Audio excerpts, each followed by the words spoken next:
How's it going everyone, this is Tom with Jailbreak Nation. Today we're going to be taking a look at a relatively in-depth comparison, or at least as close as I can come without having the Nexus in my hand, of the Nexus 4 versus the iPhone 5 versus the Samsung Galaxy S3.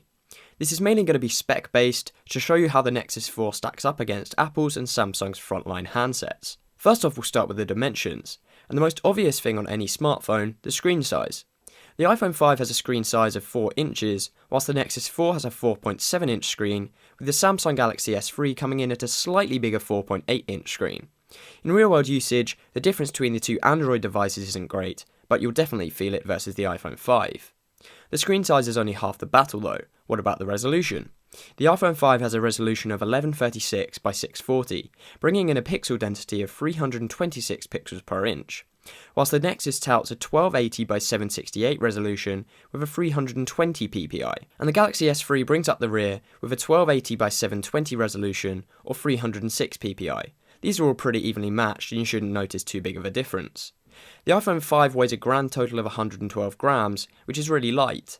The Nexus comes in at 139 grams and the S3 133 grams. The iPhone 5 will feel considerably light here, but we'll have to see whether the build of the Nexus 4 will keep up with it. In terms of processors, the iPhone 5 is using a dual-core A6 processor, clocked at 1.3 GHz. The Nexus has a Qualcomm Snapdragon S4 Pro quad-core processor, acting at 1.5 GHz, and the GS3 is using a quad-core Snapdragon S4 quad-core processor, not Pro processor, but it's clocked at 1.4 GHz, and the iPhone's using 1 GB of RAM, whilst both the Nexus and the S3 are using 2 GB. This basically means that whilst the iPhone 5 supports a buttery smooth experience, both the Nexus and the S3 are more powerful on paper.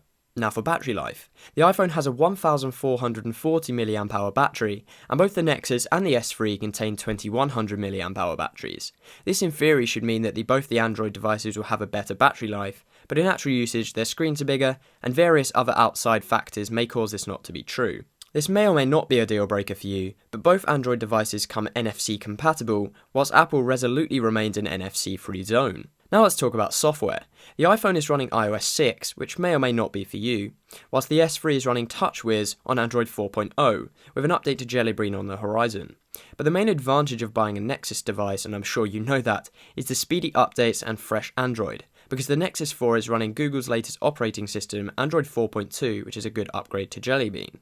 The last thing we'll talk about is the cameras. The iPhone has an 8MP f2.4 rear-facing camera, capable of shooting 1080p video, and a 720p front-facing camera of 1.2MP.